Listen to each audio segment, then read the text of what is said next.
I'm Dr. Aarti Mani, Senior IVF Consultant, Krista IVF Clinic, Lajpat Nagar.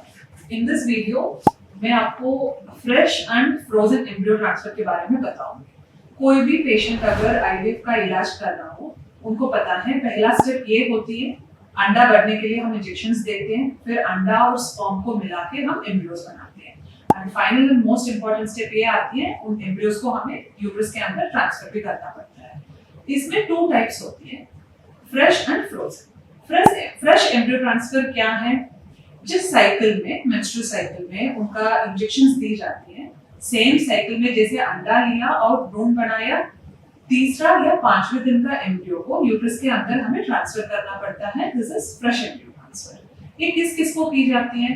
अगर एक का number उनका normal या थोड़ा एवरेज नंबर हो, अराउंड 8 to 10, एंड उनका same uterus and embryo. Uterus का क्या है? एंडोमेट्रियल लाइनिंग एक देखते हैं, अगर एंडोमेट्रियल लाइनिंग सही हो और उसका सिंक प्रॉपर हो, यूट्रस एंड एंडोमेट्रियम, इसके लिए हमें प्रोजेस्टेरोन हार्मोन का भी एक टेस्ट किया जाती है। अगर इस लेवल 1.5, समटाइम्स अगर मैं पर्सनली क्लिनिकली 1 एक वैल्यू रखती हूँ, प्रोजेस्टेरोन उससे कम हो, हम एम्ब्रियोज अंदर डालते हैं। और हमारा ये भी डर नहीं होनी चाहिए, बिकॉज एज क्लिनिशियंस अगर ज्यादा अंडा निकल रही है, हम सेम साइकिल में एम्ब्रियोज ट्रांसफर करने में द प्रेग्नेंट मदर एंड उनको तकलीफ होने के लिए चांसेस होती है, what we call as hyperstimulation syndrome. ये सब नहीं है, हम सेम साइकिल में हम ट्रांसफर कर सकते हैं। Generally nowadays we prefer day 5, that is blastocyst embryo transfer. और ये फ्रोजन एम्ब्रियो ट्रांसफर क्या है? ये किसको की जाती है?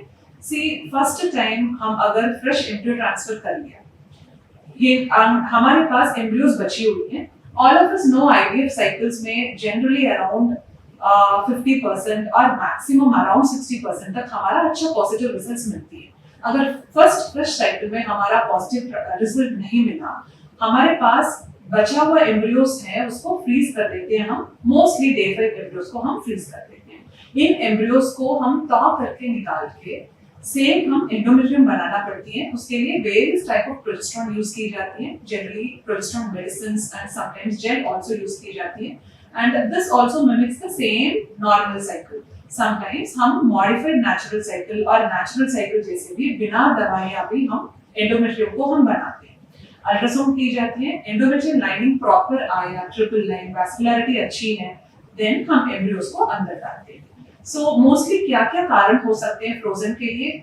फर्स्ट, अगर फेलियर हुआ फ्रेश में और फर्स्ट हमने ट्रांसफर ही नहीं की, नेक्स्ट साइकिल में हम फ्रोजन कर सकते हैं।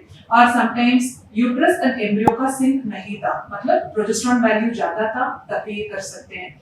ये भी हो सकता है कभी कभी द एंडोमेट्रियल लाइनिंग जो है वो पतला भी बन सकता है, उसमें पॉलिप्स जैसे भी हो सकते हैं। इन केसेस में यूट्रस को क्लियर करके फिर बाद में एम्ब्रियोज डाली जाती है। And another one important thing nowadays, हमारा एम्ब्रियोज में अगर कोई प्रॉब्लम है, किसी का जेनेटिक डिसऑर्डर्स है, वो भी प्री इम्प्लांटेशन जेनेटिक टेस्टिंग के दौरान हम पता करते हैं। अगर ये टेस्ट हो रही है, इन एम्ब्रियोज को भी हम इमीडिएट साइकिल में ट्रांसफर नहीं कर सकते हैं, तब भी हम फ्रोजन एम्ब्रियो ट्रांसफर करते हैं। सो इंडिया में क्या है, see by ART law, any embryos जो भी हम बना रहे हैं, हम 5 इयर्स के लिए हम इसको फ्रीज करके रख सकते हैं।